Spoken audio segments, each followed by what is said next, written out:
Ladies and gentlemen, welcome back to the other side of the corner. Welcome to your latest Chelsea transfer news, Chelsea everything. The sun is shining brightly on me. Let's hope the sun is going to shine brightly on Chelsea Football Club tomorrow when we come up against Crystal Palace. Look, we find ourselves in a very, very interesting position where Liverpool earlier on today, they've dropped points against Bournemouth. Bournemouth showed so much heart and desire. Big up to Bournemouth for getting that victory, which allows Chelsea Football Club an opportunity to now go into that top four position, considering, Man United also dropped points against Arsenal. But we'll see what happens there. Man United could potentially, do a bit of an upset. And then we will still find ourselves behind Man United, but nonetheless ahead of Liverpool into that fifth position, and Man United possibly, if they do get that win, will go into that fourth position. So it's getting interesting in the Premier League. It's all up to our players now to see how they turn up, because that has been the biggest question mark all throughout this season, where they've not turned up.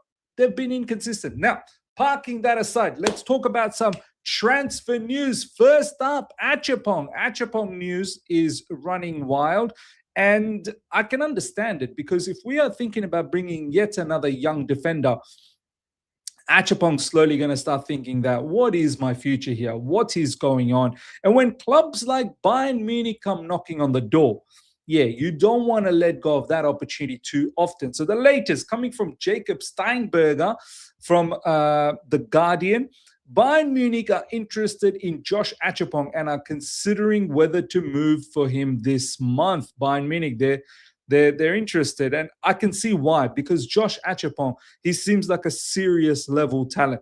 I know he's got some mistakes here and there, but one thing I'll say about Josh Acheampong, this guy works hard. He's got immense pace, the recovery pace, and as a defender, he's actually pretty good.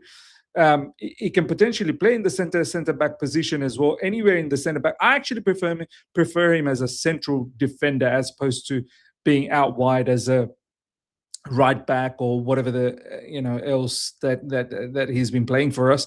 I actually prefer him as a central defender.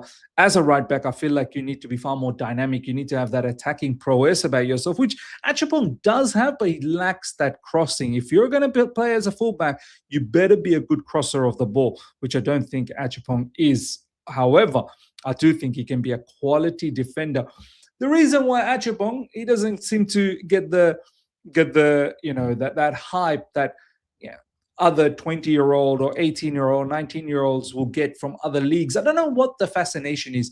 If it's an 18, 19, 20-year-old from a different league, or the hype is incredible. Had Acheampong played for either Burnley, even within Premier League, or had he played for any of the French Ligue 1 teams or a Bundesliga team, Acheampong's name would be out there, and Acheampong would be, warranting a price tag somewhere around 40 to 50 million. I'm not even joking. So, look, I don't understand why we don't seem to spend more time and giving him more opportunities and really build him up, as opposed to looking for other youngsters. I rather us go for quality, top quality experience at the highest level for a number of years, bring that type of caliber, defender, and keep someone like Acheampong with us. However, if we keep bringing in all of these young players into the system, someone like Acheampong, I can definitely see leaving down the track. Now, Chelsea don't want to let go of Acheampong, by the way. That's the other thing. Chelsea are adamant that we don't want to let go of Acheampong, but Acheampong will need to decide himself whether Chelsea Football Club's the right place for him to continue growing. Because don't forget, Acheampong really broke into the scene last season. This season, he really wanted to take off. And here we are again, where he's getting bits and pieces minutes, right? Much more meaningful minutes as opposed to last season, but still not enough for someone who's a young player and in his growing phase at the moment. So if he gets that opportunity from Bayern Munich, and Bayern Munich promises him that you are going to be the future and you start for us immediately, he could potentially leave. Let's see what happens. Hopefully Acheampong stays at Chelsea Football Club. Hopefully Chelsea, with their stance, that we don't want to let go of Acheampong. At the same time, does reward Acheampong with minutes and develops him. Hopefully, that's the situation that we get to see down the track. But we shall wait and watch. Now, next up, ladies and gentlemen, this brother's funny. This brother is so funny. Romeo Lavia on Instagram. Life update. We are so back. This is the picture that he put up on his Instagram. He thinks he's funny. Romeo Lavia, this is his third season with us, by the way. He arrived when we had Pochettino. Last season was the second season. This season is the third. This is the third full season at Chelsea Football Club. And he's barely played. He's probably got more Instagram stories, comebacks than matches started for Chelsea Football Club. I'm not even joking. This guy, once again, Romeo Lavia on Instagram, live update. We are so back.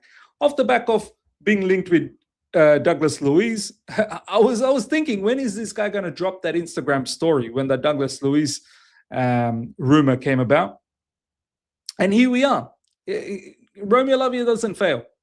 This guy is the social media final boss. He really is. Look, all I'm going to say, Romeo Lavia, hopefully the injuries are behind you. Come back soon and help us out.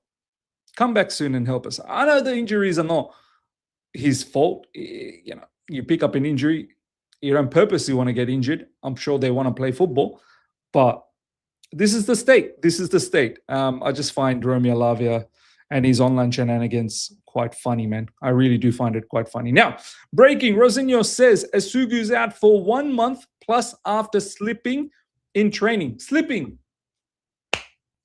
Why is slipping? And you're slipping so much so that you get yourself injured for a whole month. Esugu is also turning out to be one of those players where consistently injured. We brought him in for cover for Caicedo, and he's barely featured. There is a player in him, though. I do like him. But much like Romeo Lavia, he's another one. And I know this is his first season, so we need to be patient. But here we are again. Yet another player that is injured. And this is why Chelsea's gone to the market and try to find another midfielder. Although I don't agree with it, I think we can make do with Enzo Fernandez, Caicedo, Andre Santos, and Reece James does plug into midfield. And Liam Rossiner himself has said that's his midfield coverage. So I don't want us to go after Douglas Luiz. All of these news have sort of quietened down over the past 24 hours anyway. Jeremy Jacquet's another one that's quietened down. We're going to touch base on that. But Esugu, ladies and gentlemen, is injured for yet another month. Cole Palmer is only focused on Chelsea, and Chelsea will not entertain any bids. I had the feeling that we're not going to be looking at letting go of Cole Palmer this window.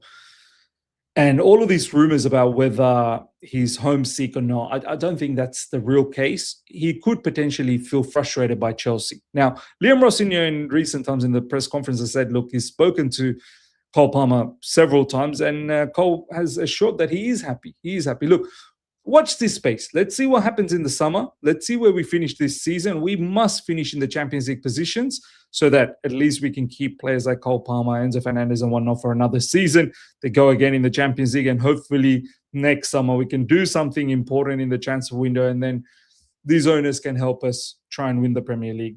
I highly doubt it because they're doubling down in their project, but you can only hope as a fan. You can only hope. But in terms of Cole Palmer, ladies and gentlemen, right now there's nothing going on.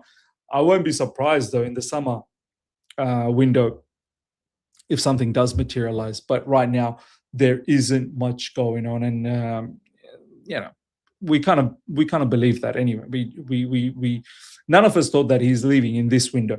Breaking: it is understood that other than Rosinho working closely with Palmer, Chelsea have been engaged with off-the-pitch plans with him, which would suggest he is not looking for a way out. Chelsea have him as part of an untouchables list. He's 100% untouchables, along with Caicedo, along with Arte Cucurella, along with a few of the other players, Levi Colwell, and so on and so forth. Reece James. Yeah, Cole Palmer definitely untouchable. However, continue with this shenanigan, continue being mediocre, these players won't stick around. You may deem them as untouchables. Soon they'll just say, look, I don't care. I don't care what you think about me being an untouchable in this football club. I need to go and start, doing justice to my career. And that's the path that they're going to take. Chelsea have made a check on Douglas Luiz, but have identified some other midfielders that have Premier League experience as they weigh up their options, coming from Matt Law. I don't think we're going to do anything. If Romeo Lavia is really back, and I know, how long is Romeo Lavia really back for? Can he stay fit for longer than 3 matches? That's always a question mark. Esugu, can he stay fit as well? He's injured currently. I just don't think Douglas Luiz is the right player to go for. Right now, there is a player that's the rumor has come up. N'Golo Kante is thought to be available on loan this month, while Ruben Neves has been linked with a return to England as well. Now, I did see some reports that N'Golo Kante is potentially moving to Fenerbahce. Ruben Neves is another one, really, really quality midfielder. Now, I'd rather take these two. In fact, N'Golo Kante, I'd stop there. I'd 100% take N'Golo Kante back. N'Golo Kante is still doing the bits in international football as well. And he seems to have now gotten over all of his injury crisis that he was having at Chelsea Football Club in his latter parts of his career with Chelsea. I don't want someone like Douglas Luiz. He doesn't help us in any cause. He's not the same Douglas Luiz that was in Aston Villa 2 seasons ago. This Douglas Luiz seems to be in the decline. If we're going to have someone who understands being a 4th or 5th choice for the time being, I'd go for one of these guys. Although they could potentially start. Right? They could potentially start. N'Golo Kante and Caicedo pivot, that would be sensational. That would really, really be sensational. I don't think it's going to happen though. But these are the type of players, maybe not Ruben Neves, but N'Golo Kante coming to his latter stages of his career, he'd probably be okay to not start every game and be a big part player for the time being. But then again, the World Cup is just around the corner. Maybe he'd want to get as many minutes as possible. So look, bottom line, even though these guys might be available, our club's not going to go for players like this because they're too old. They're too old. I personally, I'd go for N'Golo Kante 100%. I'd go for him. Now, last but not least, Jeremy Jacquet. We want to know what's going on. Complicated negotiation at this stage with Chelsea wanting to spend around 35 to 40 million plus add-ons, but Rennes are still insisting on club record sale price. Conversation still there, but getting difficult. Chelsea also have others on shortlist or could recall Anselmino or Sarr up to Chelsea. Look, we are up to 24th. I'm on the 25th of Jan. There's only a handful of days left. Personally, I think we're not going to do much. We've called back Desassi into the main squad. I don't think we're going to go for a midfielder because it looks like Romeo Lavia might be coming back. We do want a centre-back, but we want the centre-back in our price range. There's no way we're going to be paying Rennes, 60 million odd, whatever Rennes wants. And I don't think we're going to be recalling back Anselmino. And I don't think we're going to be recalling Sarr.